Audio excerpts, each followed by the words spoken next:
What up, though, Pride Nation? Welcome back to another beautiful day that I like to call just general football talk, but this is the field review, and I am doing a show with my brother from another mother, the Hood Cam himself. Cam, what's going on, bro? What's going on, folks? Happy to be here.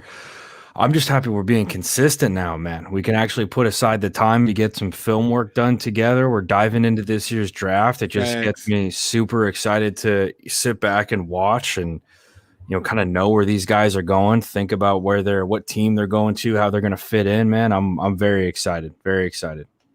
Yeah, I mean, it's one of the things that we talked about doing, and we getting it done, and I'm happy that we can get her done. And I'm pretty sure people are going to trickle in. If you are paying attention, people in the chat, you see the three linebackers we will be watching film on. I'm excited for this because Cam knows his stuff, and so we often see things together the same, and then we see things a little bit different, and that's what makes this so awesome. But our goal is to try to, just keep this thing going and stay as consistent as possible. So, Cam, you ready to get into this? I'm ready to roll, man. Ready to roll when you go. All right, let me fantastic athletes to look at today. Let me let the people know. If I am not putting your messages on the screen, people, that is because we are going to be focused today. And I mean 100% full-fledged focus. So I do want to let y'all know in advance, if I'm not putting on it, I do see it, and we'll address it as we go. Let's rock and roll, people. First thing first, let me get this out the way. Bam. Put that up there. Bam, bam. All right, we're here. All right. Cam, all right. Take it away. Yeah, okay, so folks, today we got three linebackers we're taking a look at. First dude we're taking a look at is Zaven Collins out of Tulsa. The thing that pops out really quickly, he's number 23, and you guys will see he's an absolute freak athlete. I can't remember which one of these two I'm pretty sure it's him right here. But freak athlete, he's got some insane measurables. He's 6'4", 260 pounds. Okay. Like I said, the thing that always sticks out with linebackers when you look at it is you're like, the dude's an athlete. First and foremost, the dude's an athlete. With Zaven Collins, we're going to see a couple of things that are a little bit worrisome. However, we all know that he's a very athletic dude. He can move sideline to sideline. He tackles well. But a lot of things that we're going to be able to look at and see. So from what I did, I should preface it with kind of how we did the whole show last week too.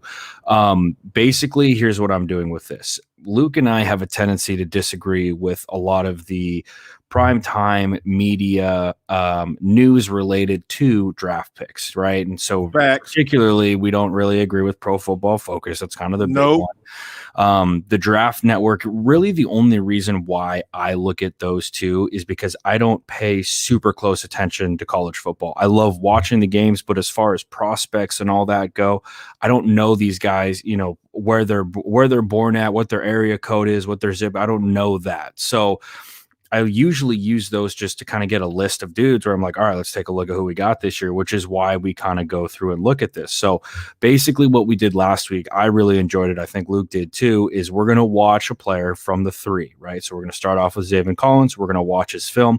I'm going to read Luke, the Draft Network's kind of write up on him. The reason why we don't throw Pro Football Focus under the bus is because like 95% of their stuff is behind a paywall. So if we wanted to, we could, but right now we're just going to kind of keep it with the Draft Network and see if we agree or not. And this isn't to say that we always disagree, because that's not at all. Like we had, I think it was Rashawn Slater last week. We read his stuff and we were like, yeah, we pretty much agree with what the Draft Network said. So just something fun to do. And let's dive into some Zaven Collins. So like I say, he's number 23. Yeah, there he is. He's running across the field in this one. So I cut up all of this film, guys. So it's going to be a little bit different. I believe that's him right here. We're just working on this fly sweep over the top. Like I said, dude can run sideline to sideline. That's even this first play is insane. I mean, we're coming all the way across the field and making a play on this thing. This is a pretty athletic play over the top on blockers. It's a good job right there. They did. Oh shit, he's at the bottom in this one. Now the thing that I loved about this particular play, the first one, yeah, the very first one is, and I don't know if they can see your cursor or not. Oh, really? Yeah, I don't know if they can see your cursor or not. Well, but, that's a bummer. He's at the top. He's this. Oh, damn. That really kind of messes things up.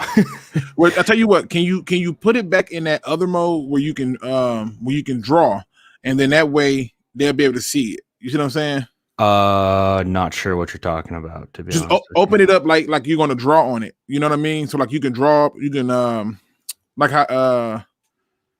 how you told me how to do it. You know what I mean? Like where you can draw actually on the actual thing while it's playing. On the film? Yeah. That's what I'm doing right now, and you guys can't see it. That's what's all right. Hold on. Let me figure this out, good people. We'll get there. We'll get there, folks. He's the top line. If you're looking at the film, the side, the top of the screen with the two receivers, he is the guy. He's lined up literally right on the 50 at the top of the tackle box. Okay, hold on. Let me. And so you're doing that right now, and they can't see it. No, they can't. Can they see? Let me see. Can y'all see him marking? I doubt that the player. Okay. Oh yeah, I think they can. Because I got it on the side over here. I'm like trying to find it now. Hold on. Yeah, I want to know. Can y'all see him actually doing the marking of it? Because so they saying no. I got two no's. All right. So what I'm gonna do? I'm gonna take this down for a second. Okay. And then what we're gonna do is open it up like you would regular, and see if your at least your cursor will show up. Oh, you know what? Let me do this. I have an idea. Hang on. This is gonna be how we do this. I'm gonna open this up in QuickTime, and then we're just gonna share the screen. Oh yeah, duh. Duh. I don't know why we didn't think of that. Let's do this right here. It was a rough start, folks, but we're gonna get there. All right. Again, this is a work in progress. We having us a little bit of fun. Now, I will say this. That there were some moments. What's the word I want to use? There were some moments in the film that we watched with these players that we both agreed on. All right, so let me see. This is it right here. Let me take a look to see if that's working. All right. Now, this supposed to be the quick time when you're doing? Yeah, I'm doing the quick time right now. I'm checking to see on YouTube right now if it's updating. Yeah. Yeah, there we go. You see it? Yeah. Well, wait, how is it going right now? Because it doesn't say that it's going for me.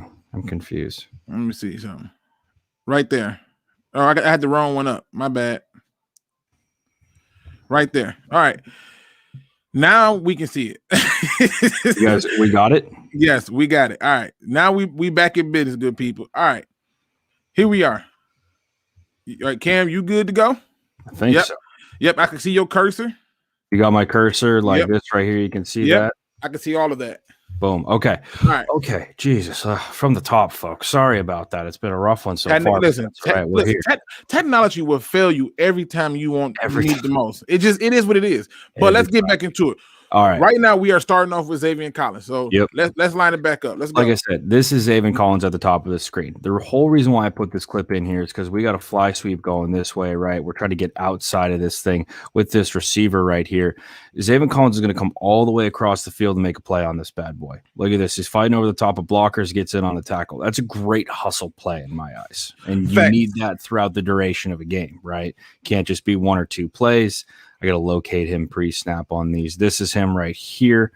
Let me see why I put this one in here. Oh, just dropping back into coverage and then coming upfield. And like I said, some of this stuff, and we're going to be nitpicky when we look at film. And I'm sure, Luke, you kind of look at this play the same way.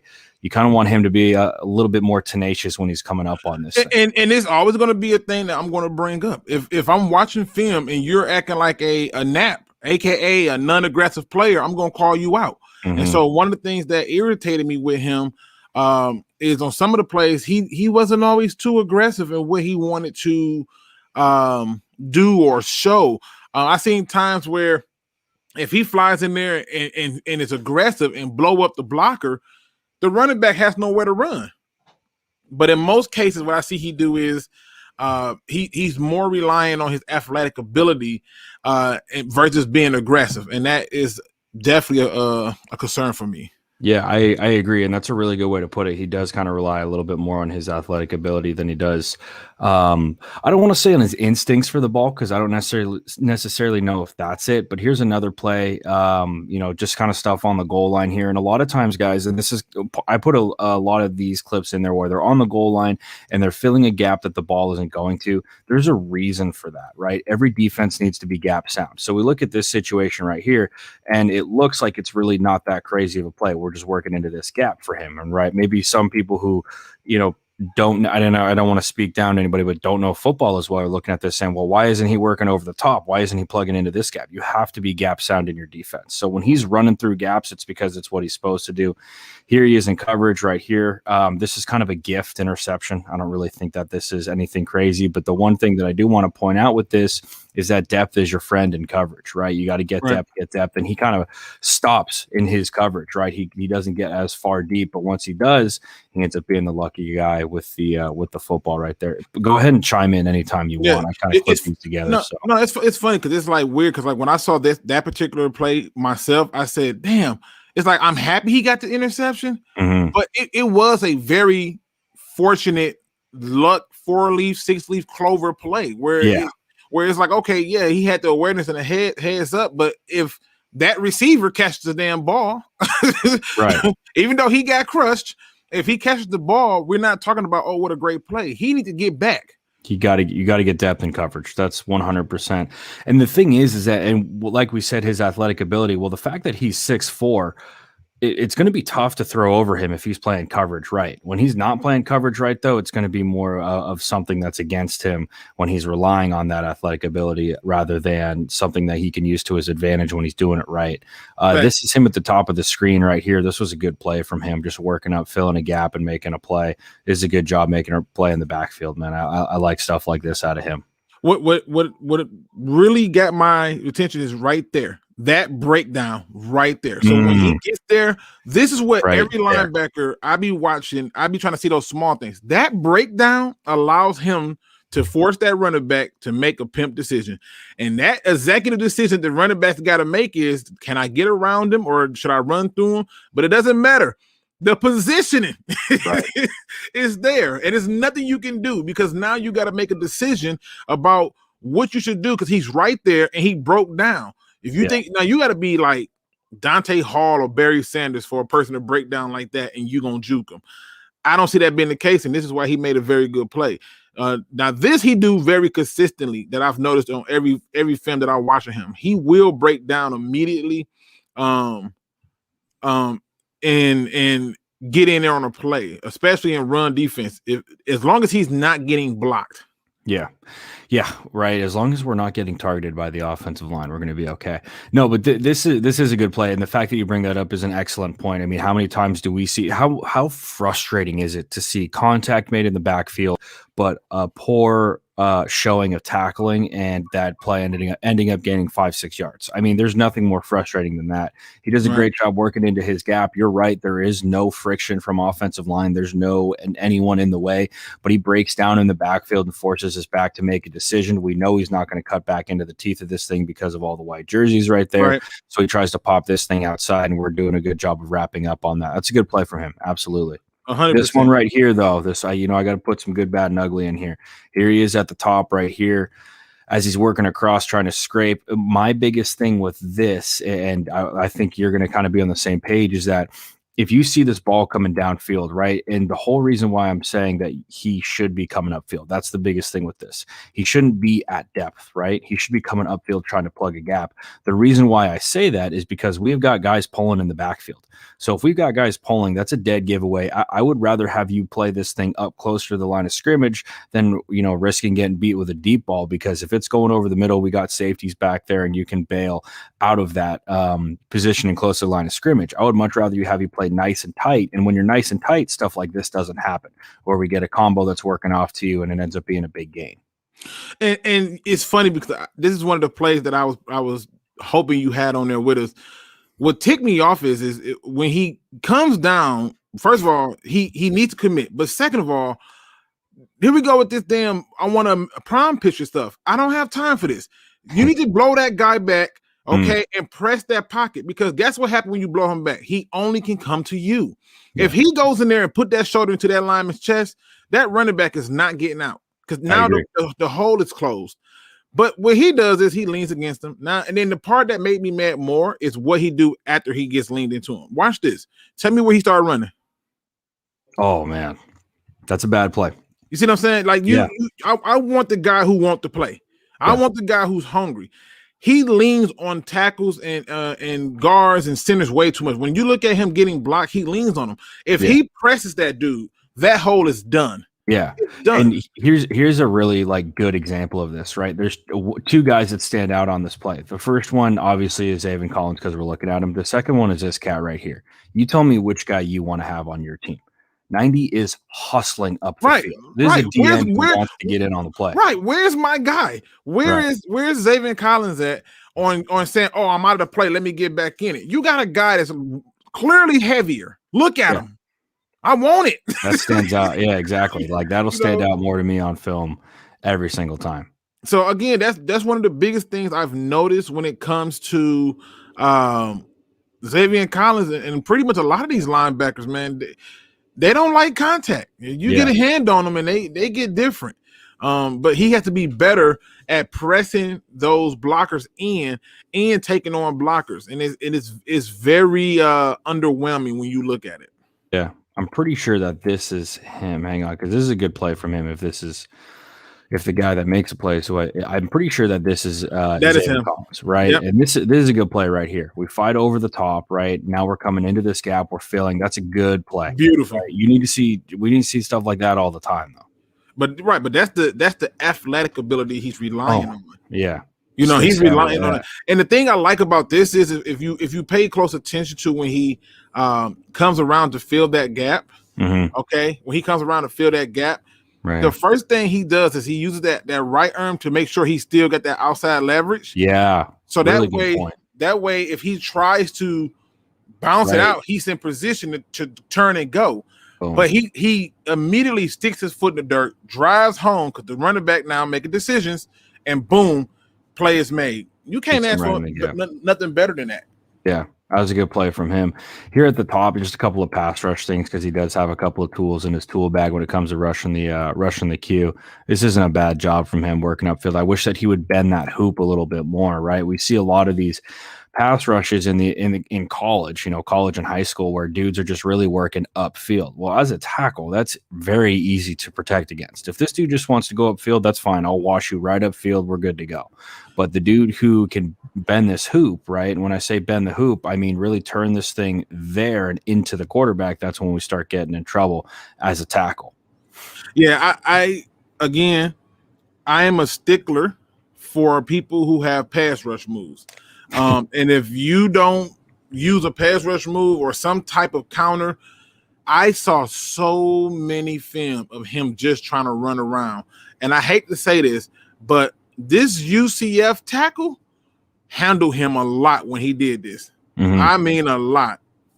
And to me, what I would like to see him do is kind of keep that same pressure, but press that guy in so the quarterback has to step to his left. Yeah.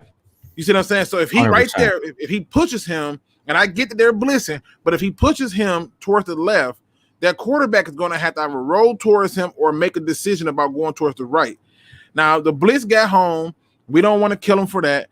But that's true. That's a good point. Yeah. This whole idea that I can run around you, not going to work in this league. Yeah. I completely agree. And the thing that Luke's talking about when he says the blitz got home, right? We got to understand that a lot of times, we're blitzing from depth in this situation. We only got 3 guys on the D line. And when we're bringing pressure here, right, it looks to me like they're kind of like in a big on big or man protection. So we're going to work upfield with this backer. And all we're trying to do is create this gap right here between the tackle and guard. That's why we bring this other backer right here who fills, back doesn't see it or sees it. No, he just doesn't even see it. And that's why he's saying that blitz does get home, but I agree with you. We do need to start bending that hoop, and we put some heat on that quarterback. As much as I appreciate the fact that he's body out there and he's jumping on a grenade for his boy so that he can get in on the play, it would be nice to see him really put his inside arm right into the chest of that tackle and kind of bull rush him back into the queue, force that queue to make a decision. This is him. Go ahead, Luke. I was saying like, because that's another thing I'm pointing out. Again, we all know what he's great at. Yeah. So what we're doing is we're giving you the points that we're saying, hey, these are parts of his game where you're going to see are great, but they still need improvement. And you're going to see a lot of time when he's blitzing, especially off that edge, he not dipping them hips. He's not getting underneath and getting around on it at all. Oh, I remember this one. Yeah, this is a good play. This is a good play. Yeah, that. That's what you can get. That's the ceiling, right? Right, that's the ceiling. This is what I like to call full out commit. Yeah. This is 100% full out commit. See ball, go get ball. It's just that simple. So here he is right here. He's the really that Sam backer in this situation. And all the offense is trying to do here is run some wide zone, right? We're trying to work everything, trying to reach to this outside. We're probably comboing this right here up to there. This tight end's probably working to whoever shows up in the alley. But we do a great job of hitting this thing right between that guard and center and flying upfield and making a play. It is an all-time play from Collins in this situation. It's a really good job. The best part about it is if you really want to look at it, if you go back to the beginning of the play, let's start from the very beginning of the play. And what I want y'all to do is I want y'all to count how many yards he covered and how long it took. This is the part that I'm looking at. How many yards did he cover and how long did it take? I mean, he gets from the 8 to the goal line, 9 to the goal line, and this is nuts. If somebody come and tell me he ran a 4.7, bullshit. Like, that's how I feel. There's no way. It's no way. He's fast as shit. And like, that's the thing. And that's kind of one of the things that bugs me about the whole pro day combine thing. And like, I've never been a guy who's been like combines are useless, but I do think that they don't indicate everything about a player. Cause Zaven Collins, he might not run the best combine. He's 6'4", 260. That's straight line speed. Maybe it's not the best, but his in-game speed is special. And that's the biggest difference, right? Is that you see these dudes who, he ran a fly, like the biggest guy I remember who had the great forward, Darius Hayward Bay, right? And he had this insane 40. And then when it came to playing on the field, he couldn't do it. And so that's kind of part of the thing that, I like to tell people is that it's like, in-game speed and 40 speed are two different things a lot of times. Facts. And it's one of the reasons why now the NFL is even looking into geographically clocking the 40 now, because they're trying to equate that to game speed. Yeah. But to me, a guy at 6'4", 260 that went that distance in that amount of time, it's special. That's the thing with him, though. That's what we've been talking about. He does have some very special athletic ability. He can close, he can tackle, he does a lot of things well.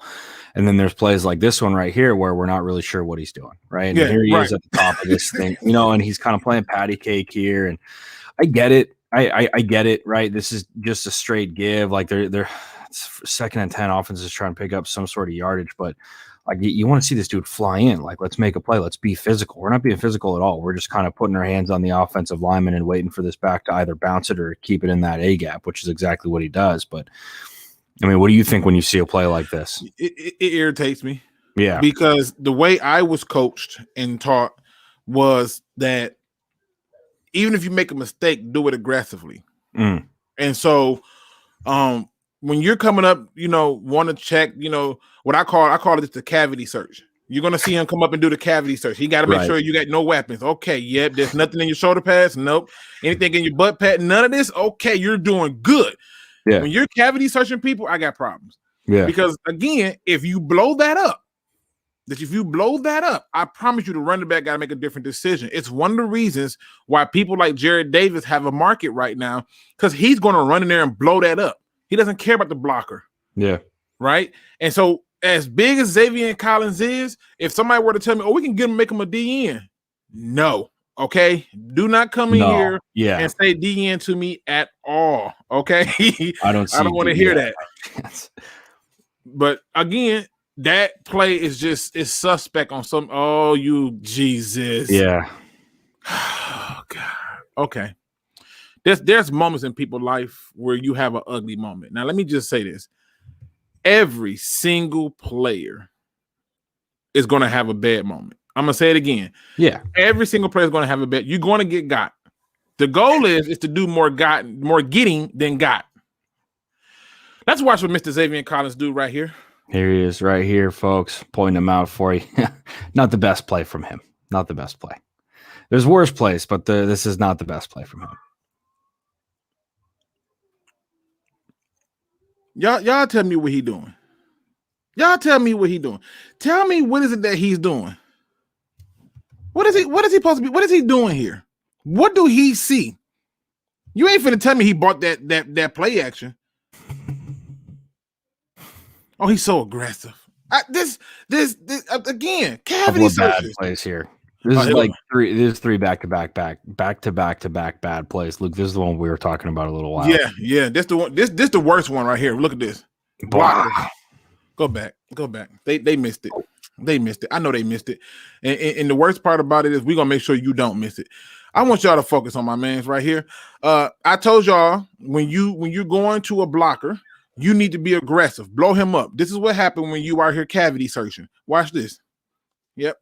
Oh. Yeah. Yep. Got your colon clean. Yeah. See what happened? See what happens? This is the stuff. And believe it or not, I saw other games that this happened in where he came in playing and bruh. Look at this. There's no reason that this guy is 6'4", 260 should be on his back. Right here. I'm hoping that they can see my mark. Right there. Look, right there. It's no way. It's no way. And the worst part about it is boom, right there. Every time he tries to run up in there, you see the guard just manhandle him. Now, I understand we're going to get got. But imagine if he ran. Oh, I mean, the thing is that like this is the thing is that it's not a superhuman play for us to say for him to come up field and put his shoulder pad right into this guard's thigh board, right, and blow this thing up, force his back to spill. But this is obviously not the best play from Collins in this situation. And I guarantee you, somebody at the pro level saw that and said, "What could you have done better here?" He allowed himself to get bullied because he keep trying to cavity search. That's just bad. Yeah. He wasn't even chipped. He was just bodied. Another play. This is another one of the ones I looked at and I said, you're getting pushed back. You're 6'4", 260. And you're straight high. Got to fill, man. We got to fill right now. Right. Look how high he is. I mean, he even looks like he's playing out of gap, right? Because if we're right here in this B gap, right? Excuse me. We got to be filling to this A gap right now, which is exactly where they're trying to run the rock. Instead, we got our safety over there trying to fill. Pause it right now. Okay. Look how tall he is. What push can you get from that position? It's goal line, people. This is where you need to be 100% dog. 100% I want it all. I'm a dog. I'm a monster. And look how high he is. Leverage wins every single time. There's no way with that leverage he's going to be able to have any push. And it's a reason why they was able to push that whole entire pile back because he is not low enough. Now, we're not going to exclude the DN down there and all the other stuff, but they're double teaming him, which means that he is the free guy to come in. He's not really being blocked. But when you're standing that high, they're going to walk you back every single time. Read back. Look at that. See? Look, see, it's just amazing to me some of the things that we see. Yeah, he's getting chipped and stuff. I don't know. Like he does it. I mean, and it's exactly what we're talking about, though. A lot of these backers, especially in this class, it looks like they have a tough time getting off of blocks. 100%. 100. They have a tough time with a guy in their face. Like and again, we're not even getting the best chip on him here as an O lineman, right? We'd love to get square with him, or at least kind of wash him down into this pile. We don't even get a full piece of him. He does a good job of filling this, right? He's on the goal line. He should, but I mean, he's still getting worked. I get it's a tight space. I get all of that, but still, it could be a little bit more clean. You want to go into this one a little bit more? Or? Now, this is another thing I'm going to ask y'all to look at. Y'all know I tell people to do their research, and one of the things I noticed with him, probably more than it should happen, is he loses his footing a lot. I don't know if it's the conditions that he was in at each one of those games or what, but a lot of the times when he's trying to be aggressive, now he becomes unbalanced. Like, look at this. He just fell into a pile of nothing. Like it was a pile of nothing. And with that kind of athletic ability, you got to be able to keep your center of gravity. And so as he's coming in here, there's an open lane. He gets a small chip, and that was enough to put him on his knees and to fall down. Now, granted, he still reaches out to try to do it, but and I believe they did get the stop on this play. But I would like to see him stay upright. You're not useful on the ground. Nobody is useful on the ground. You know who's making this play right here is our boy 90. Now, William Burch says the A gap wasn't his gap. That's his gap. If that's the one that becomes open on the goal line, yeah. You got so if right now they're double teaming that DN. See, they know when 90 is not playing, right? So if they double team 90, then that is his gap. That A gap is his. So a lot of times what they'll do on this, right, and especially like in goal line situations, you, like I said, you want to be gap sound. So you're not going to two gap with this nose tackle. You're going to slant him one way or the other. We got this is like a classic bear front, right, where we have our nose head up, we have our 3 tech, we have our 3 tech, and then we got our 2 backers. Really, it's like a double eagle almost, and then your 2 ends. Okay, so if our nose slants to this gap, right, probably that weak side A gap, as they would call it, I would imagine maybe that's they're slant him actually strong side because they got their stacked up over here. He's going to have to fill this backside A gap, right? Yep. But he just does it just a hair late, right? If he's flying there off the snap, if he's going right now, then we got a chance to make this play. And again, I don't know what they called in the defense. Like, I don't know if their coach was calling for him to, hey, you're manned up with the back, or you're manned up with this wing, whatever, right? But as soon as, I don't know. If I'm playing linebacker, as soon as I see that right there, I'm flying into this gap trying to make a play. But but just an observation, our boy 90, where is he?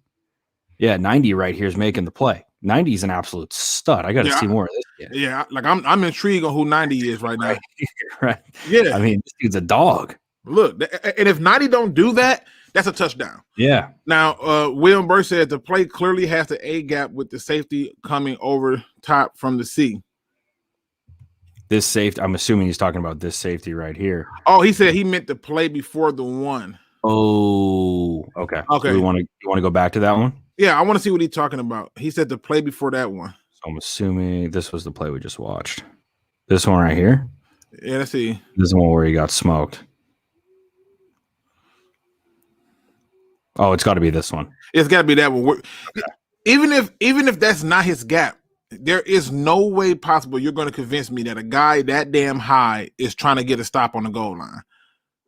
Yeah, so this one I have questions on too. I let me put it this way: if we're in goal line, these dudes back here are ready for some sort of play action. These front 7 are all trying to be dogs and fill a gap.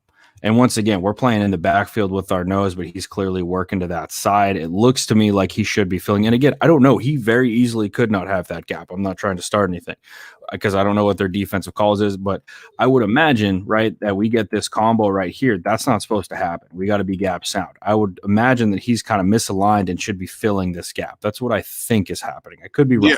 No, it could be. The safety fills because he's the last line of defense, right? He sees this gap open and he's coming to fill. There's a hell of a play by this kid right here. Boom, right into this gap. That's a phenomenal play by that dude. But I would think that he has that gap. But for me, when looking at it, I'm asking myself, can Xavier Collins do something to affect that issue? And to me, yes. Put yourself in leverage wise so you can drive back. It does make a difference. So now instead of it being 2-on-1 in that combo block, it's 2-on-2. Right. All right. So here we go. The next game I checked out was SMU. SMU can sling the rock a little bit, so it's more coverage stuff from him. But this is the other thing that when you play teams who like to spread the rock around like SMU does, you get to see what this dude's hustle is like. Because a lot of times they're trying to take advantage of the flats, they're trying to take advantage of numbers, just like they do in this play. So a lot of times when with games like this, this is a great chance for us to see what's his hustle like, what's his drive like, what's his motor like when he's flying around. That's a big part of the reason why I liked watching this SMU film. Also, they're 19th in the nation, so it's always good to watch elite talent. Do you want me to go back to that first play? You have anything for that one? Yeah, I mean, no, you're fine. The thing that I noticed on this one, you can let it play too. The thing that I noticed with this particular play is as he's taking off, I wish, like I said, again, I want him a little bit more aggressive when he's running downhill like that. You know, Yeah. I know he's looking to see like, oh, make sure my guys get there, but it's better to be there if they not. You know. Yeah, this play right here. They don't run the rock a ton. They're just running your standard 2-back power, or technically, I guess they would count that as 2-back power because you got a puller and that, and the tight end. But here we go. He's working over the top. I actually don't mind this play. I kind of don't mind it. I wish that he would fill this gap right now and make a play in the backfield, to be honest. I understand that that's kind of superhuman-esque, but if he fills right there, right now, he's got a chance to make this play. And that's where I did have a bit of a problem with the play, because he made the commitment to go that way. You got to full commit at this point. Yeah. That hesitation got that big game right there. So once you commit, just go for it. If it's wrong, then damn it, it's wrong. Yeah, and this is another play right here. So he's at the top, right? And this is something where you see this gap open up as a backer, okay? And you see this puller coming through. You need to drive right now and put your shoulder pad right in this dude's chest and force this back to bounce it this way. Force your inside arm right there, and when he bounces, your outside arm's free and go make a play. Instead, we just kind of come up soft, we chop our feet, and this is exactly, as an offensive lineman, this is exactly what you want. You work upfield, you can work to his inside shoulder right here, wall him off, and we got a crease for our back, right? So this was another not great play from Collins. Yeah, and the thing that ticked me off again, like you said, about driving, getting in there and pushing it, just look how he treats the guy. Cavity searching. Go and put some pressure, because look, if he squeeze him right here, boom, the guy has to go to his outside, which would be the guy's left, his right. If he squeeze him right there, if he blows that lineman, if he blows 78 back, where does 26 got to go? Got to bounce. He has to. It's not another option. But look what he's still doing. Just go ahead and giving him that cavity search. Just want to know how he's feeling. He says, Luke, number 90, his name is Jackson Player. Are you serious? His name is Jackson Player? What a hell of a name. He's a stud. Caught our eye pretty quick. Yeah, I like him. I like number 90. Number 90 is definitely up. Oh, my God. Getting caught in the wash here. I mean, like I said, and this is the thing, like I guess I get it, because he's got to be responsible in case anything's in here, but as soon as we bounce this thing, you got to be over the top. You got to be flying around out there, and instead he's kind of getting caught. He's getting washed. That's not even my problem. You know what my problem is? Go back. Just go back. It's the end. Right? We know you got tripped. Show me the effort. Oh yeah. He won it. Coach Luke is going to rip him in film. He won it, because this is the thing that I look at. I want, if right here I made a mistake, right? You still looking. Start running. And the reason you don't see him taking off and running is not because of how the film is cut up. It's because he's not trying to do it. He just figured, oh, damn, he gone. Where's he at? 26 hauling ass? It doesn't make sense. 90's moving. 90, yeah, 90 cares. I think that's 90 again. Yeah, 90 cares. Oh, that's 99. Oh, there's 90. Yeah, right, he is moving. Yeah. See, that's what I'm saying. I don't know if 90 coming out or not, but I like him. I like 90. 90 seems very aggressive. Here he is again at the top of this thing, and it's a lot of the same, right? We're not really working off blocks. We're taking that outside. I don't know. I agree with you. He needs to be more physical when he has blockers in his face. Like, we got to pop this dude and squeeze this gap. Instead, we're getting washed out.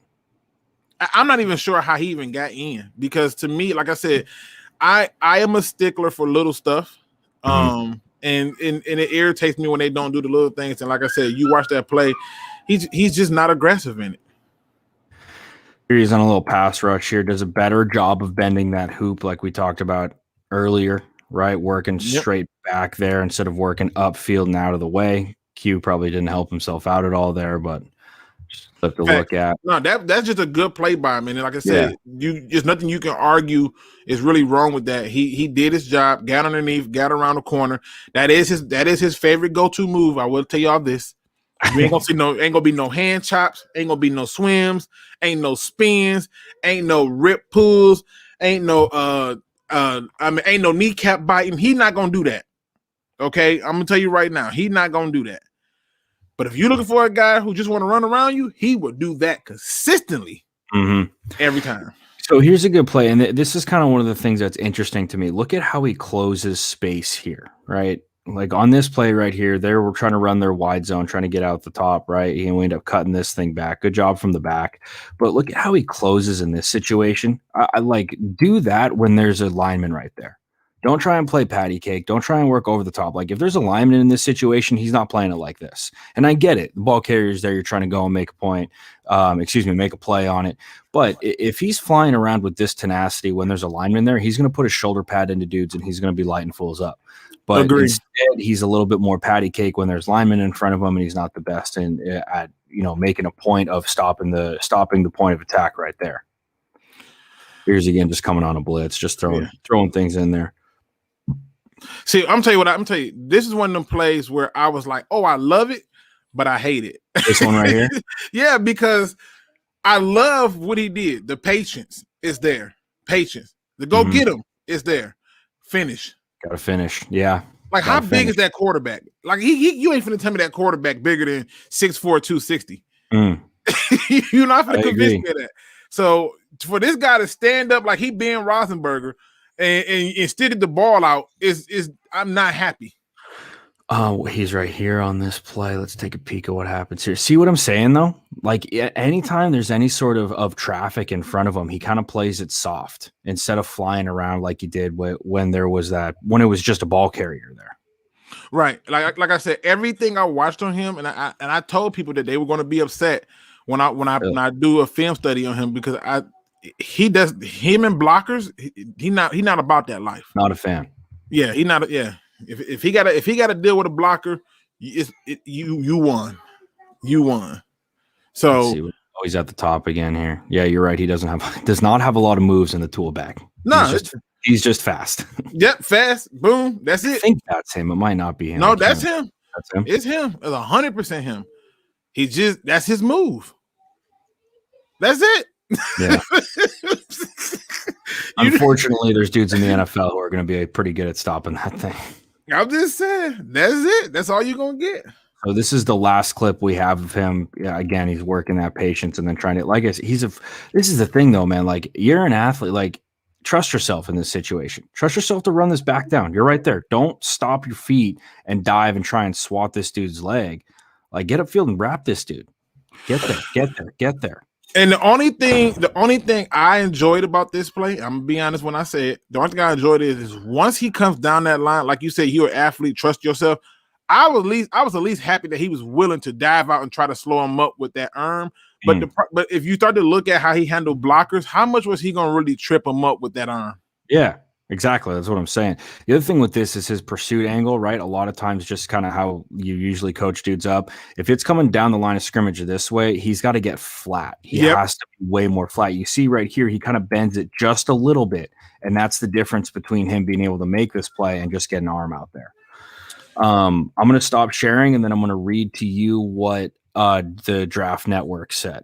So all right, let's hear. All right, here we go. So Draft Network says, after a high school career in which Zaven Collins was a 4-year starter at quarterback and linebacker and safety, Tulsa was the only D1 program to offer him a scholarship. He ended his college career by claiming the Bronco Nagurski Trophy, don't want to butcher that name, which is awarded to the nation's best defensive player. Collins offers an exciting blend of size, length, power, football intelligence, and versatility that makes him a dynamic prospect for the NFL. Whether it's defending the run, dropping into coverage, or rushing the passer, Collins has the requisite skill set required to execute and was arguably the most dynamic defensive player in college football in 2020. He demonstrated notable growth in 2020, becoming a complete defender and making high-impact clutch plays seemingly every week. The Belichick disciples and the teams that deploy that style of defense are likely salivating over Collins' skill set, and he projects as an impact defender in the NFL that can make plays in a variety of ways. So ideal role they have for him is starting linebacker, given opportunities to rush the passer, drop into coverage, play downhill and in space. And then for the scheme fit, as we always love, Collins projects favorably to a defense that is multiple with its alignments. That presents the opportunity for him to unleash the full breadth of his skill set. I think they are accurate in a lot of the assessments that they made. I wish they would have pointed out the fact that like offensive linemen are kryptonite to him. Not a good thing when you're a linebacker. Right. I mean, the moment a lineman touch him, he's done. Yeah. He's done. And to me, he definitely need to work on that. I wish they would have also pointed this out a little bit more, that he is so reliant on his athletic ability. Yeah. But again, being that, this is why sometimes you look at different linebackers and you go, oh, how can they be great? A guy that big, I expect him to do more. Yeah. And so for me, I can't argue with their assessment. I just wish they had added more details about his inability to take on blockers, his inability to use a different array of pass rush moves, and he has a tendency. This is just a small little thing, but it's a tendency to take plays off. Yeah, I agree, and I agree to some extent with what they're saying. To some extent, I agree with what they're saying. The one thing that I would like, you have to point out in here the fact that he doesn't take on linemen, the fact that he doesn't take on blockers well. No point. And again, I get it. You want to point out the dude's positives, and draft season has a very high tendency of being negative, and I appreciate the fact that they're pointing out the positives to his game. However, I can guarantee you when, they're in the war room for an NFL team and you're watching his stuff, you're going to point out the fact that he's not taking on blockers. He's not physical at the point of attack. And he doesn't do, like I say, doesn't do a good job spilling power and stuff like that. And that's the thing that separates linebackers in the NFL. If you have a linebacker, in the one guy that always comes to mind for me is Dante Hightower. Dante Hightower has no problem putting a shoulder pad into a tight end or a tackle or whoever's coming down on him. And again, that's a high level guy, and it's not always fair to compare a rookie to a high level guy. But to be successful in the NFL as a linebacker, you need to be able to spill plays, and to spill plays, you need to be physical at the point of attack. And we watched, granted, we didn't watch every clip this guy's ever had, but in the clips that we did watch, he wasn't necessarily the most physical. Now, I will say this too. Even in pointing out Hightower was doing that in college. I remember, they would have him put his hand in the dirt. You're not gonna see them tell this man put his hand in the dirt unless they want him to run around you. He can do that good. He will run around you in a heartbeat. Yeah. But outside of that, he's not gonna do it. So like I said, as soon as you want to get into the next film, let's get it. Yeah. I do point out one of the guys, D-Town, said most of his issues can be coached up. Facts. Completely agree. And we're not saying that it's set in stone. That's how no, not at all. This dude 100% can be coached up. He has the athletic ability and the potential to be a high level player. I completely agree with you, D-Town. Completely agree. Right. Yeah. What our job is to bring to you the facts. Mm-hmm. Right. Like he is just not this specimen that is unpolished. He needs some work in some areas. And I think he's better serving a 3-4, in my opinion. I would agree with that. If you bring him here and you try to use him as anything outside of a 3-4, you're gonna have another Kyle Van Noy. Just saying. I would agree with that. Okay, the next guy we're taking a look at, and I pulled up his name because I want to get it right. It's Jeremiah Owusu-Koramoah. I'm so proud of you. Thank you. Jeremiah Owusu-Koramoah. He's playing out of Notre Dame, 6'2", 216, a little bit smaller of a backer. Let me pull up this film before I just start watching it and don't share, because that's something I would do. One sec, right here. Okay, we're back.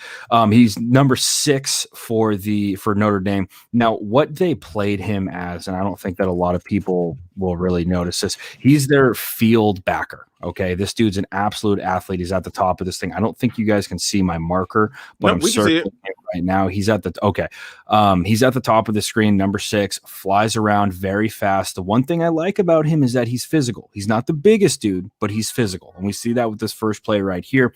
Florida State, right? They line up with this quad set at the top.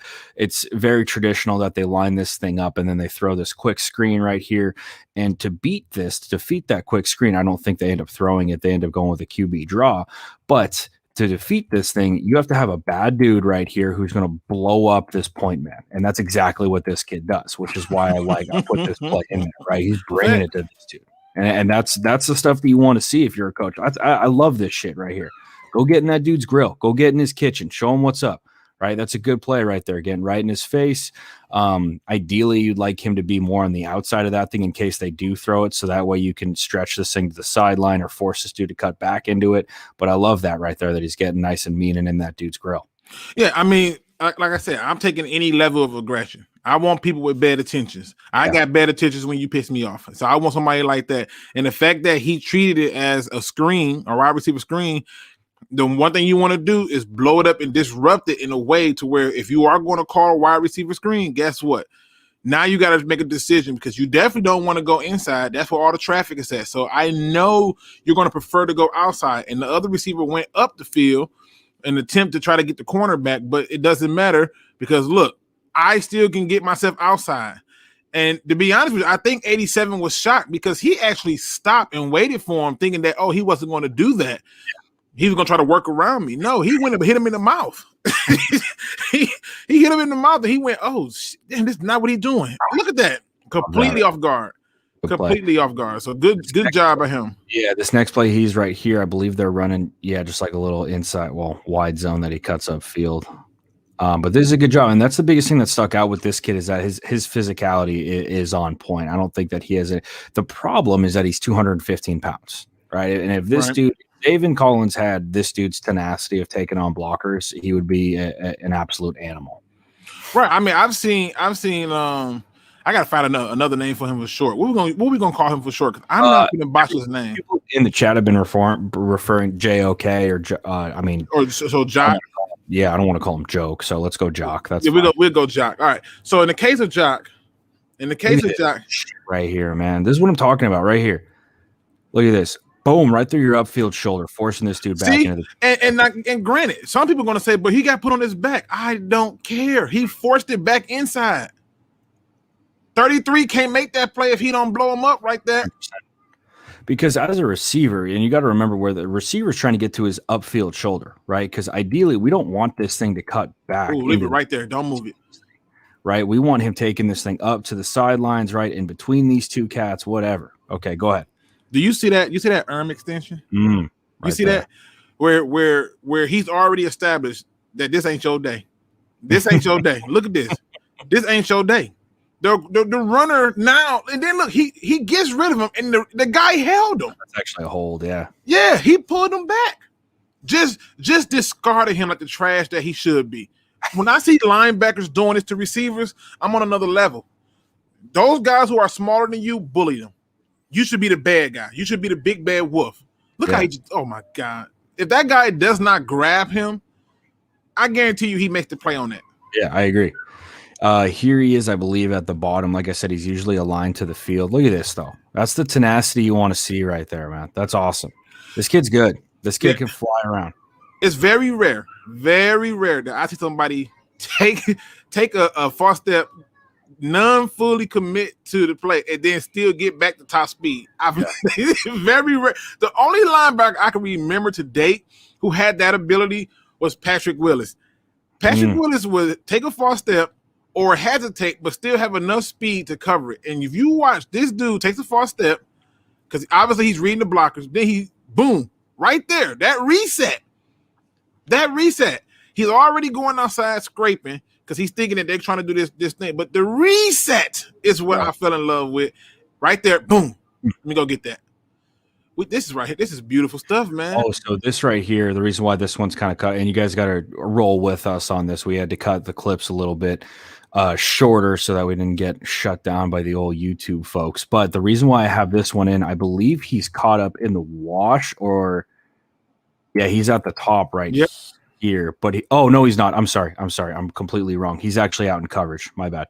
So he was in coverage in this play, and I had to start it right here. But he's in coverage at the bottom of the screen on this. You can see him right here. He's in coverage. Okay.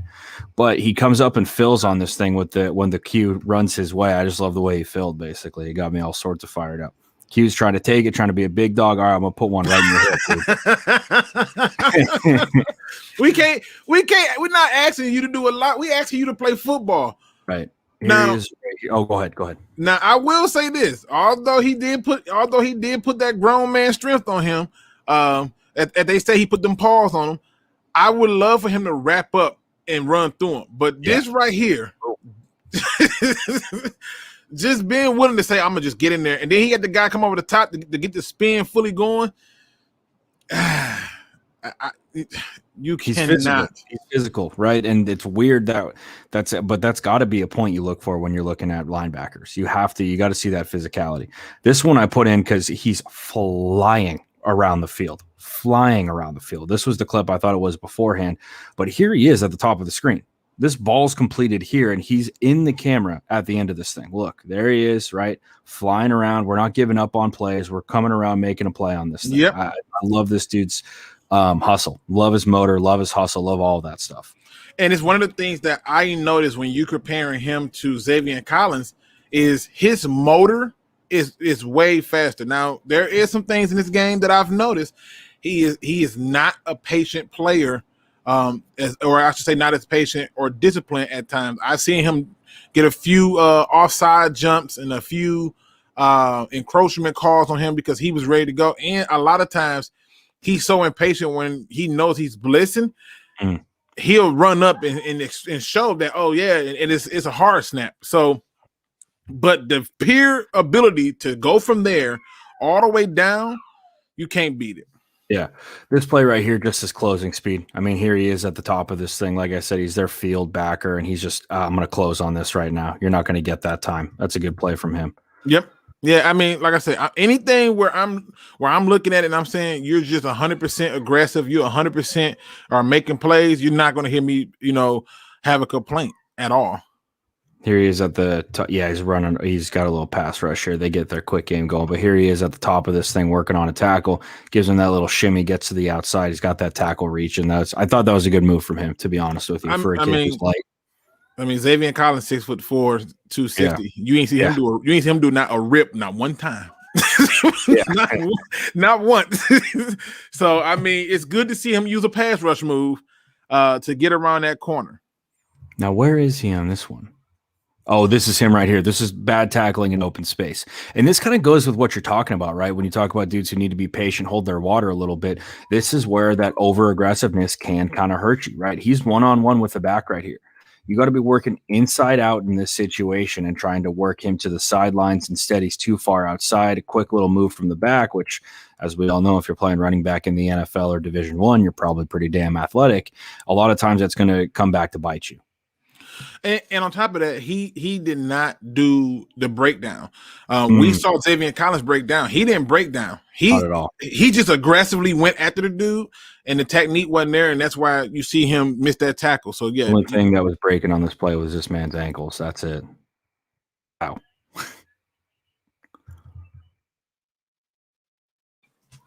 Now, another thing I noticed about watching his film is, how I always say that if you're going to make a mistake, do it aggressively, right? Yeah. All his mistakes are aggressive. Yeah. I was just about to say, look at this play right here, man. And like, this is that like filling at the point of attack. We're flying through here. And see, some people will see that and go, but he didn't make the play, but he did. Yeah. Shut this back off. This back has no choice now but to cut this thing back. Go back to the beginning. Let's see how many yards he meets the back in the backfield, because this is where you got to understand, and this is with a lineman trying to help stop this. Right. We're flying. We're 4 yards in the backfield. That's all you can ask for. Defense, we got to come and fill for the rest of this defense, right? We did our job. We need our boys to come and help out. Oh, I need this backer to make this play. 40, come on now. Moving on to a little bit of Bama film. I like seeing these guys play high level talent, and I'm a sucker for that. And if I'm, ever in a position where I'm looking at NFL dudes seriously, yes, I do want to see his athletic ability. And yes, you are watching every single game, but you can't tell me that when you're watching playoff games and such that you don't hold those to a little bit higher caliber. Facts. Here he is at the top of this thing. They're bringing heat right here, but look at the chase down, right? We're not stopping. And this was one of the things that I watched this play, and then I thought about Xavier Collins, and I was like, Xavier Collins, we've seen almost this exact thing, and Xavier Collins give up on this play. Yep. 6 doesn't. JOK, nope. He gets that thing. And another thing about this Bama game, if I'm not mistaken, I think he had like 9 total tackles, but I think it was one play. It was one play where I think he probably gave up, or I think if he had been more committed into himself, he could have made it based on angles. Yeah. And I think that he missed the mark. I think this might be it. No, this wasn't it. Yeah. Ooh, boy, that Najee Harris, boy. The Bay Area cat right there. Whoa. No, but I like this one just because he's still flying around. You got to get caught in the wash right there, but still, he's flying around trying to make a play. I mean, they did everything with him at Notre Dame. There's anything that this dude couldn't do. But look at this, right? This is a good play right here. Beautiful. Right? We're coming out in space on an offensive lineman, right? We get a polar right here. We shimmy him, right? We give that fake, get this lineman off his skis a little bit, working upfield because we know we got to cut back into this thing, and we make a tackle. That's a good play from 6 right there. Yeah, I'm always looking for people who, like I said, the wrap up tackling is important for me these days because I'm tired of people body tackling. Yeah, look at this. Look at this. Now, the only thing that I got irritated about was once he discarded the blocker, you have to now recenter yourself. But it's still a damn good play because it forced them to do something different. Look at this. That's everybody's favorite receiver they want. Right? That's Mr. Devontae Smith, Mr. Heisman. Y'all so in love with him, right? And here's a linebacker bodying the blocker and turning around, reaching out, already out of position. He's trying to, but he's trying to be disruptive enough to do it. And so once he out of position, boom, gets a hand on him, look what happens. It slowed him down enough for the guy to make the play. Yep. Good play. It's a good play from him. That's the last clip I have of JOK, so let's take a look at what his Draft Network thing says. Like I said, 6'2", 216. Excuse me one second. Jesus. Okay, so here's what they got on JOK. Projects as an impact defender at the NFL level. There's an undeniable level of explosion to his game that helps Owusu Koramoah mask the limitations of his game on account of his stature. An ideal match from a team perspective, would be one that wants to stay in their base defense personnel at a higher than average rate, where Owusu's versatility can shine brightly against spread sets. There's plenty of experience playing as a pressure player up the middle, and even as a pseudo third safety who has walked outside the hashes and taking man-to-man reps against wide receivers from the slot. Owusu took a big step forward with his game in 2020 and was in several contests. The best football player on the field. I get what they're saying now. In more than one game, he was the best player on the field. He moves at a different speed than his teammates, and his instincts to find the football and make big plays are undeniable. The more you watch, the more you love. Just don't ask to play a traditional stack role or an attempt to work as a Mike backer for sustained optimal success. Ideal role they have for him is a base 4-3 will, 3-down defender who moves to box safety and sub packages, even front scheme fit. They say even front blitz oriented pass rush defense. What do you think about what they got? For the most part, they were spot on. I agree. I don't think I could disagree with much of what they said. I mean, 3-down back, yep.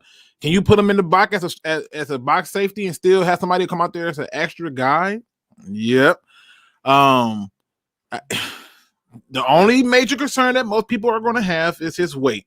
Yeah. And with a few hoagies and Philly cheesesteaks, he'll be fine. Yeah. Trust me. A few pieces down the hatches, he'll get big. I mean, I know when I got to college, they was like, we got to add more weight on you. And I was like, what the hell? For what?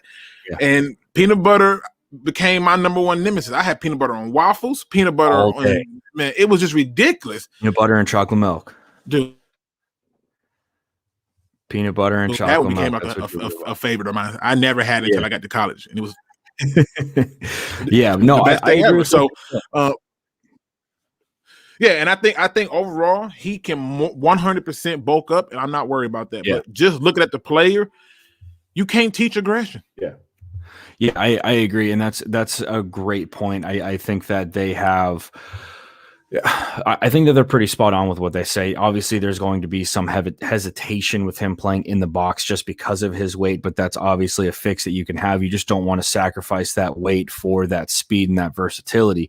I do think that he probably, like they say, is that will backer, and usually that will backer is going to be a dude who's flying around a little bit more. He can drop into coverage when he needs to. You need him to be more of that weak side guy who can, who's more speedy, right? As that Sam backer, that strong side guy, a lot of times that Sam backer is going to be up on the line. He's going to be in a tight end's grill. He's going to be doing a lot of stuff like that. So I thought that Draft Network was pretty much spot on with that one. I have no gripes about it. No, what they say happened, you see it on film. And I know a lot of people gonna look at this and they're gonna say, so what you saying is I gotta put this on the screen. You got me and you bringing back memories for people. Look. Yeah, exactly. The peanut butter and chocolate milk smoothie hit different. 100%. When I got to college, that was the biggest thing. They were like, you got to put on weight. Because I was only like 240 when I got to college, and they were like, you need to put on weight. Me too. That was 245. And so they were like peanut butter sandwiches and chocolate milk. And I was like, all right, like twist my arm, why don't you? I guess I will. Let's get into the next film. He said peanut butter, twist my arm. You know I don't want it, right? Yeah, I guess I will though. If you guys want it, it's for the team. Dude, I was doing on everything, but go ahead. So the next guy we got is a Missouri linebacker. I know that he's kind of a favorite. His name's Nick Bolton, 6 feet, 230. Kind of more of your prototypical Mike when I look at his film. Like he's the dude that you would see as that traditional Mike backer. He's another guy, right, that you probably wouldn't shy of asking him to put on a little bit more weight to at 230. You probably like to see him maybe 10 pounds heavier, 210. Obviously, you want good weight. He's rocking number 32. He's pretty easy to find in the field. He flies around, good football player. There are a couple of deficiencies that I'm sure that we'll get into. Do you have any thoughts about him right off the bat? The first thing I noticed with him is he is like he's definitely a thumper. I give him that. Yeah, I agree. But I think he relies on thumping too much. The wrap up tackling ability is not always there. Again, he's another one of them guys who has issue with blockers. Yep. And the other thing that jumped out to me about him is I don't think he really know what the hell be going on in coverage. Like I've seen him in coverage and I'm like, I don't think he's supposed to be there. Like, I'm almost sure you're not supposed to be there. Defensive staff meetings, but I'm pretty sure you're not supposed to be where you are right now. Right. I'm pretty sure. So, yeah, with this first play, like I said, he's easy to find. 32 right here. I like this play because he's scraping over the top and he's pressing the line of scrimmage in this one, right? He's not playing flat downfield. He's not playing flat right down this way, right? He's coming upfield, trying to make a play. Puts a good hit on the back as well. You want to see him wrap up, though. It's exactly what we talked about. This is Najee Harris. This is going to be a legitimate NFL running back right here. This is a great test. Hold on. It's kind of sputtering. Let me make sure.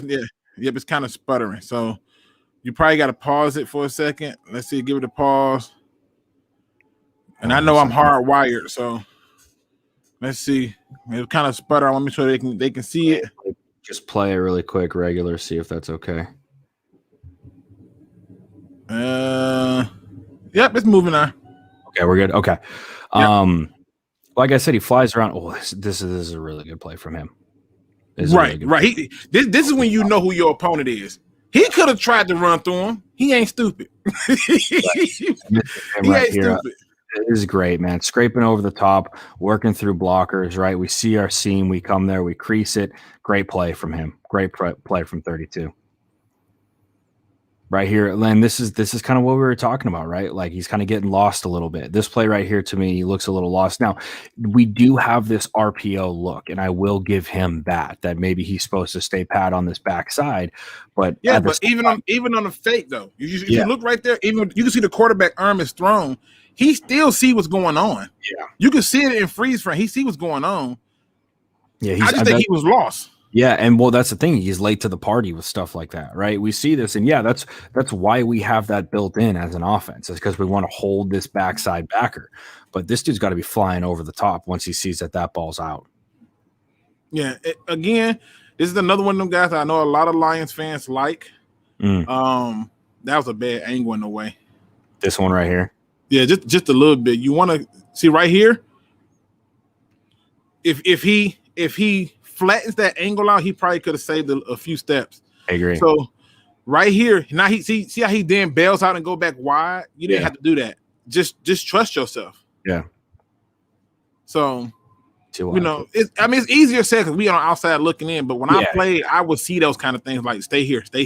This is my point of attack. I was focused on that. Yeah, and so this next play right here, this is one of the things I kind of see with him. He gets out of gap a little bit, like he bounces too far over the top, and it's like, dude, you're the Mike in this play. Like we need you to be the teeth of this defense. We got dudes out here to fill. right? We got an end out here to fill. We bring this outside backers here. We're going to fill that outside. You need to be on the inside of this thing, stay in gap sound, so that way you're there to make a play.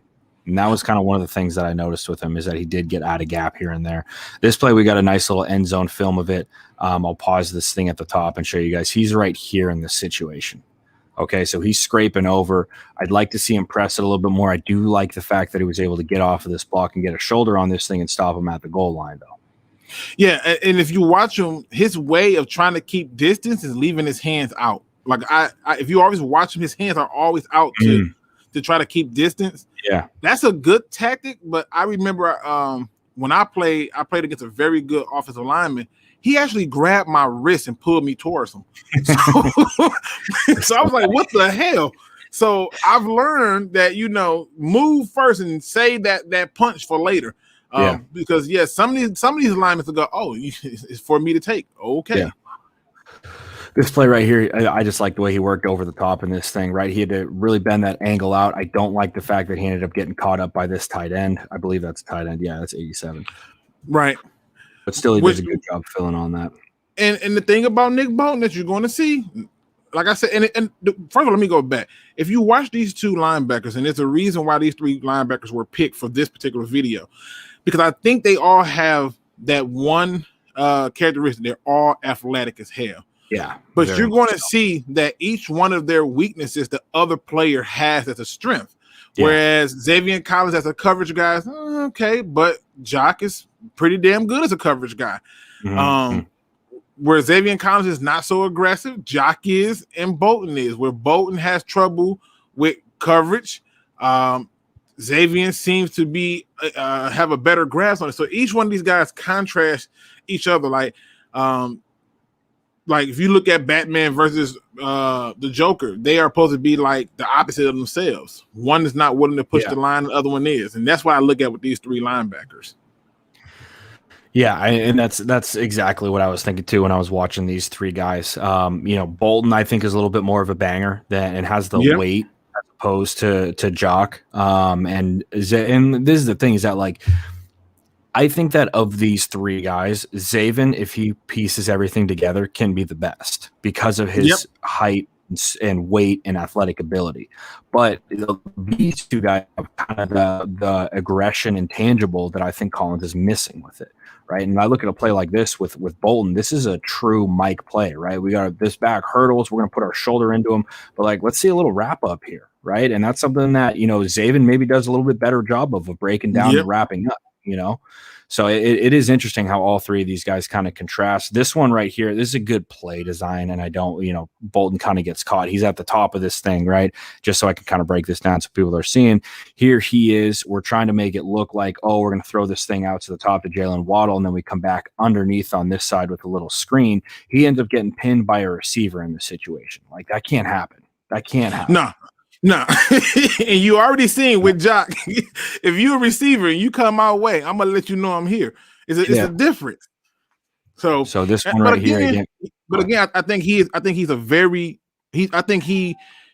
Jock to me is probably the most pure linebacker I can say in terms of them three. I think in terms of the Mike position, though, this guy has it. He reminds me of Jonathan Vilma. Yeah, and that's the thing. Like with him, if you can set him up, like as I could see this guy end up being like a 4-3 backer and not playing super well. I could see him playing as a 3-4 dude and just being responsible for the tackle boxes and being a stud.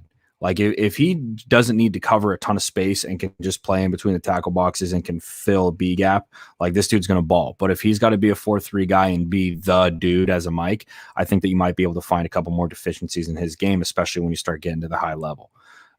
This right here, just a little wide zone, right? I like the fact that he's coming up and making a play. The only thing I would say is I would want him to get his other shoulder on this thing, right? We end up hitting, it looks like with our left shoulder, I guess it would be his right shoulder because he's moving right. I would want to see him get that helmet across that dude's body. That's really the only thing I put that in there for. And then right here, they're playing Georgia. I think he had a little bit better of it. I mean, who has a great game against Alabama, to be honest with you, unless you're Clemson. But this one right here, the reason why I put this in here is we're hopping a little bit, right? We're hopping and we're we end up getting a lineman on us right now. He does a decent job of shedding it, right? But the lineman basically helped him because you can see the lineman already lunging, so that helped him. Yeah, that's true. But he himself, that I keep telling everybody, you got to make a decision. Okay, you can't stand there bouncing up and down trying to figure out if you should or should not do something. You got to go. Yeah. Make a decision. If it's right or wrong, at least you're making a decision at 100 miles an hour. 100% agree. Now, William Bird says Bolton looks like he's never going full speed. Just watch him on pursuit. I think that is his speed. like,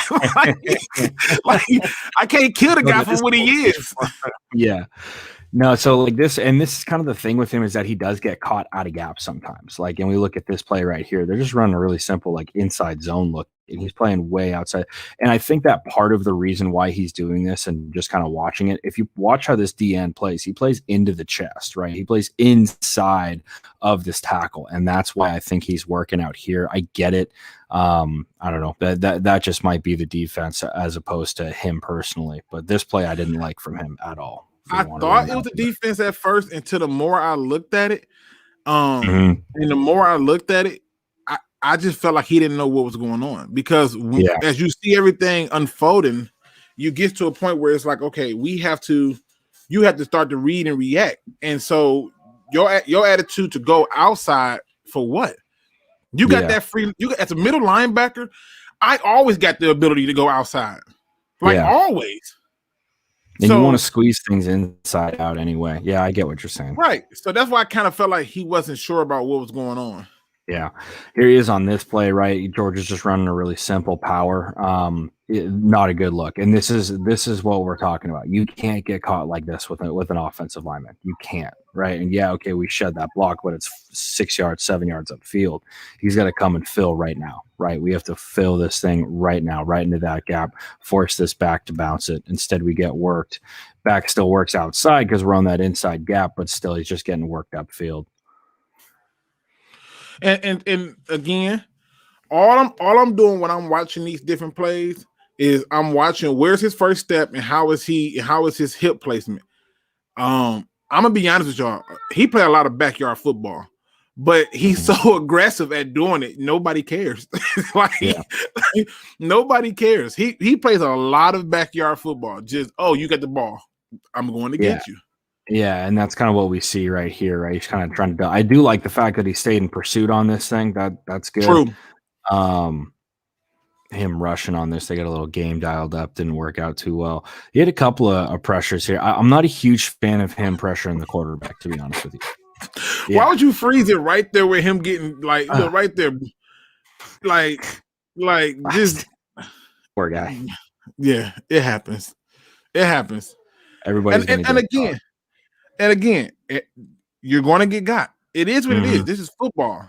There are people in the NBA that get dunked on. It happens. I'll never forget the first time Allen Iverson came to the league and he crossed over Jordan. Everybody lost their damn mind. It's going to happen. Yeah.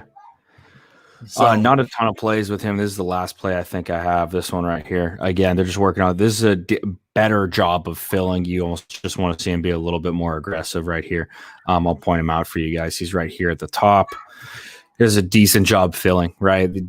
Not bad, but still you'd like to see him be a little bit more aggressive. So, and I don't like that he hit too damn high. He tackles very high. Yep, that's a good point. That's why we got to have a defensive guy here, man. I would have lost that. He does. No, he's so high that shoulder pads. Yeah, I mean you can see him. You can 100% see how high he is. Like if that's Derrick Henry, if that's DeAndre Swift, you know what I'm saying? Damn that. If that is Aaron Jones or Devin Cook, and you're coming that high, it ain't gonna go well for you. Yeah, it just is what it is. It's not gonna go well for you. So let's read what. Sorry. No, I said so. Let's get into the report. Yeah. So Draft Network says Missouri linebacker Nick Bolton projects as an impact starter at the NFL level thanks to his linear explosiveness and trigger and attack between the tackles and his ability to deliver, jarring hits to ball carriers. Bolton has a pro-ready build and carries himself with confidence in traffic for better and for worse. Bolton was a standout in Missouri's defense, and his role as a leader and enforcer of the Tigers' defense has groomed him well for a featured role in the heart of an NFL defense. Bolton's prowess in the passing game shines in zone coverage as he can drive on shallow routes that flash in front of his face and makes receivers think twice about coming over the middle. But there's plenty of room for improvement in Bolton's game in space, both with angles to attack throws in his decision-making process to work over the top of play versus shooting gaps to try to get home and create a splash play in the backfield. Bolton has come on strong after entering his sophomore season in 2019 as a first-year starter. So there should be plenty of optimism that Bolton can continue to hone his decision-making process and develop into a more consistent fill player and coverage option. Teams who implement a lot of green dog blitzes and pressure schemes up the middle will love the leverage, twitch, and hitting power that Bolton brings to the football field. Ideal role is starting Mike, scheme fit, single gap penetration front with shallow zone tendencies on B level. Thoughts? I'm not sure I'm with them on the blitzing part because I feel like I've seen him run in there and it was nothing. It was nothing. So I don't know if I would want to go on that route, and even in the attempt to use him as a one gap line, I don't know if I agree with that part. I do agree that he can use some work on his decision making, because I really do wonder if he was sure about what he was doing. I was just looking and I was like, yeah, I'm not sure you're supposed to be there, because I'll see like another person in that area and I'll be like, what the hell are you over there for? So I'm not sure of that, but overall I think they hit on some points that I can agree with. But the blitzing part really stood out to me as a no. I agree. And granted, we didn't watch a ton of film on him pressuring the quarterback, but his straight line speed looks good. No problem with it. Like I said, I think that he can fill a gap and be good as, a dude who plays in between the tackles. That I think is going to be where he makes his career. But as a dude and we didn't see a lot of him dropping back in coverage. I don't know what his coverage skills are like, but I know that his straight line speed's probably good. He's a thick dude. He can play in between the tackles. Pressuring the quarterback, though, he's not a dude who's going to get creative at the line of scrimmage, like when he's coming up to pressure. Like, he's a one-way guy. He's going to blow through somebody. He's a penetrator. He's not going to be a dude who's, going to make a dude miss in space in terms of making an offensive lineman miss when he's pressuring the quarterback. So I partially agree with this, not entirely, though. I like how they throw green dog blitzes in there like they're, the whiz kids. But I peeped that out. That's why I'm like, but why? Like, if you watching him on any blitz, why? Yeah, exactly, right. Like, I didn't see something that would say, yeah, green dog blitzing. Let's get him in there. Like, I'm like, really? Yeah. Like, I didn't see in this film too often where they blitzed him and he like lit it up. Like, oh damn, that was a good blitz. I didn't see that. So Don Burr says, I can say this: a D tackle that can move a crowd makes this guy's so much easier. I guess he's trying to say his job so much easier. Shaking my head, we can't get some guy not named Hurt Deshaun Hand. Well, as a former linebacker, yes, D linemen's made my job extremely freaking 100%. big. 100%. William Burt says Nick Bolton doesn't have enough juice for him. What do you think about that? Yeah, I mean, I can definitely see that. I mean, the guy who stuck out the most for me is JOK, Jock, as we were calling him now. I was going to try and say his full name, and I was like, don't do that. Don't do that. Jock stuck out to me the most, and that's because he plays with the most aggression, even though he's the lightest dude we saw. But 100%, he's the guy who stuck out most. And so when you go from watching Jock to watching Nick Bolton, like, it's a different game. But I agree with you. I think that he could fly around a little bit more, but that just might be his top speed. Like, we got to remember this dude. Right. I want to. It's like 240, 250, as opposed to 215, or she's 230 actually. So, as opposed to like 215, with Jock. So, I'd like to be able to see him fly around a little bit more. And that's all stuff that can happen. That's not that, like we said, the whole point of the draft process and that evaluation is looking at the talent and where players could be, not really where they are right now. It's all about what could happen. That potential is what's so catching. Yeah, I agree. I think for next week's film study, I don't know if you want to do another group of linebackers. I know it's some under radar guys that we haven't discussed. I wanted to kind of hit on pretty much the big three. I left Parsons out because I felt like with Parsons, like the fan base and most people know what Parsons is. My issue with him is the legal stuff. Is that going to be out the way so we're not worrying about it? You know what I mean? So that's why I took him off and said, let's look at these people. But I don't know. I mean, it's probably about another 3 linebackers we can look at and probably get into some safeties and some other stuff. So we'll discuss afterwards what you want to do. Did you want to take questions? Did you want to end it here? It's up to you, man. Yeah, I'm. If guys have questions, I'd be happy to sit here and answer. I got to take off in like 10, 15. Let's go like another 10 if people got questions. All right, if y'all got questions, throw them in the chat right now. If the questions have to be pertaining to linebackers that you've seen today, or just in general the draft, people that you may want us to look at or something like that. I don't want to get too far away from it. So let me see. It is really easy if you break it down. Let me see. No, that's something else. Luke, having a background in defense, you as a player on defense, would you be going to the coach and suggesting we grab? Hell yes. Yes. Like if I'm on the defense and I know somebody's going to make my job easier, hell yes. Let me tell you something. If I was a linebacker for the Lions the year they had a chance to take in Ndamukong Suh, I'm telling you to take him. If I'm a linebacker on the Lions and I see Aaron Donald in the draft and I know we can take him, I'm telling you to take him. Yes. I'm going to pull for what makes me better. Yes, I'm going to 100% do it. Barmore, is that the Alabama D tackle? Like 58? I don't know. I've been seeing that name too. I got to take a peek here. I think that's Alabama, like 58 guy. I feel like he's a D tackle, right? Yep. When is the Jabril Cox and Jamie Davis film coming? Sooner than you think. Sooner than you think. I completed all I watched a whole lot. I was trying to really see what the patterns were that they were doing, and it'll be sooner than you think. Let me see. Barmore is the Alabama kid. He's a slender 6'5", 310, so that'll be fun to block. I think he's really quick though. Like for what I remember from him. Everybody's talking about Jones re-signed with the Packers. So yeah. Like 4 year, 48 mil. That's a lot for a running back. I mean, like, right. What am I worried about? Sean Jennings, how would the Lions use Jock if they drafted him? The same way DeMario Davis. Depends on what. Yeah, that's true. How big is DeMario Davis? That's actually really interesting. Because I try to look for comparisons, but I think DeMario Davis is the best comparison in terms of use. I feel like DeMario Davis has so much freaking leeway in his decision making to do what he wants. Now here it says he is 6'2", 248 is what I'm seeing.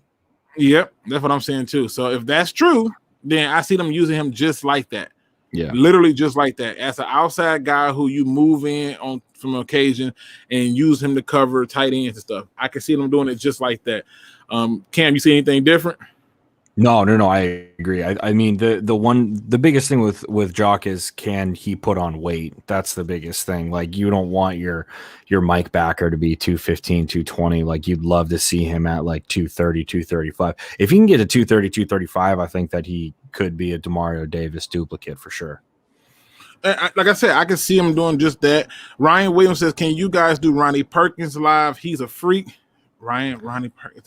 Is that number 7? Yeah, Oklahoma? He's the Oklahoma kid. Yeah, he's pretty good. I do like Ronnie. He's got some good film for sure. I'm trying to look at where they have him. I'm pretty sure he's like a backer, right? I think they got him as like a. I thought I saw. Well, let me take it back. I saw him on one website as a DN. I saw him as another website as an outside linebacker, and then I saw him on another website that said edge. I'm thinking that they're not sure where the hell to put him. Yeah. So, Motown Football says Richie Grant is my number 1 safety. Okay. You know what? Let me see. All right, look. So what we're gonna do? We're gonna go and get up out of here because I gotta go play with my kids. Because my oldest one has come in here a few times, wanting to play Nintendo Switch with me. So I gotta go, dude. My son is addicted to this damn system. It's not healthy. It's just not healthy. Yeah, that's funny as hell. But we could definitely get into the final thoughts, man. So what do you want to get to people for their final thoughts? Not a ton for the final thoughts. You know, we saw a decent amount of film. We didn't watch everything. One, Steve-O just asked, and I do want to answer this: is Jock a different player at 230? I think speed and quickness is his game. 100%. I do think he is a different player, but the biggest thing with him putting on weight is he has to maintain that speed and quickness, just like you're saying, Steve-O. Like, right. If it's different if, you know, he's 240, but he's not as fast, then it's like, all right, well, he does still have that aggressiveness, absolutely, but that aggressiveness pairs really well with his speed and agility. So I do think he can be better at 230 than he is at 215, and he's going to have to be to be a big time player in the league. But final thoughts, I just want to give a quick shout out. One of my favorite boxers of all time, Marvin Hagler, passed away yesterday. So if anybody wants to watch an absolute savage in the ring, check out some Marvin Hagler highlights in remembrance of him. He's from what I've heard, a really good dude, and obviously was an outstanding boxer as well. So off topic, but just something that's been hanging with me the last couple of hours, because he was an absolute stud. 100%. So RIP to him. And prayers to his family. If anybody in here, his family, you'd be surprised who'd be in here. I mean, when I got football player wives coming in here yelling at me about talking about their husbands, yeah, it's bad. It's bad. Kobe, I'm going to say this too. Tomorrow, I will be going live with Dosa Dion on his channel. We're going to be talking some Detroit Lions football. We're supposed to be doing that tomorrow at 5:30. So make sure you join us. If anything changes in terms of time or destination, you will be made aware of it. But we will be talking some sports, and Kobe is going to be with us talking some stuff. I'm pretty sure I'm going to piss off a lot of people. I apologize in advance, but it's going to happen. It's gonna happen. Yeah. William Burr says, can you drop the channel for us? Yes, make sure you subscribe to me and my notification, because I'm going to put it in the community post. So I'm gonna definitely put it in the community post 100%, and then you'll be able to get it. Here's my overall view of all three linebackers. Xavier Collins, to me, is a guy that you look at and say that his ceiling is the highest, because I think with his frame and what he already has, the little things you can add to him will make him 100% monster. Like, no joke, just a freaking beast. And then you go down to Mr. Jock. Jock, to me, is the most ready of them all. Like, you can plug him in and he's going to play and perform. Nick, to me, is the guy that I have a few question marks with. I love the fact that he would knock you the hell out. I hate the fact that he would knock you the hell out, because a lot of the times he is so focused on trying to knock you the hell out, he's not wrapping up. Yeah. Overall, you get these guys in the right system and they're going to ball. You know, I agree. I think that all three of these guys have potential to be long-term starters in the NFL. I really do. I think that Jock has an ability to be the I don't want to say a superstar, because I don't know if his ceiling is like that high, but he definitely has that edge to him that a lot of guys don't have going into the league. Collins definitely has the highest ceiling in my eyes, just because of that height and weight, and he shows flashes. That's the thing, is that, like, he shows flashes of being aggressive, getting to the point of attack, hammering the football. Like, he does a lot of things well, but there's a disconnect every once in a while that needs to be fixed. And Bolton's the same way too. Bolton, I think, will get a lot better with coaching, and I guess I'll leave it at that. All right, here go my positive quote for the day. First of all, let me do this, because this man right here rocks with me. I rock with him. I love what he do. And if you are a guy who bets in sports, if you bet in sports, then you better bet on the Dan Show, because I can assure you this: you're going to make money. Okay, I am not a bettor. I don't do betting, but I wanted to see if what he was saying was true, and I placed a few bets. I don't know if you know this, but we can bet here in sports in Michigan. Yay! So I put some money on some games, and I was like, I'm gonna see what happened. I was mad I didn't put more money on the game. When I say you're going to get it, you're going to get it. The man, when it comes to it, he handled it. So make sure you go there and you subscribe to the channel. If you are a betting man, you can bet on sports, and you can do all this, and you just want somebody that can kind of give you a leeway to it on a good bet, you want to go here. All right. So let me see. Let me did you touch base on Collins being I didn't know that. I just saw that comment too. Class? I didn't know he was that, But I'm gonna be honest with you. Depending on what school he went to, I can care less. It's football. It's football. What the film tells me what I go by. You know, he could be the world's greatest person, but it's the film says. So with that being said, here go today's positive quote. This was sent to me by a good friend of mine because he was trying to let me know something, and I picked up the message with open arms and was happy to see it. And he said to me, he had a moment where he realized something.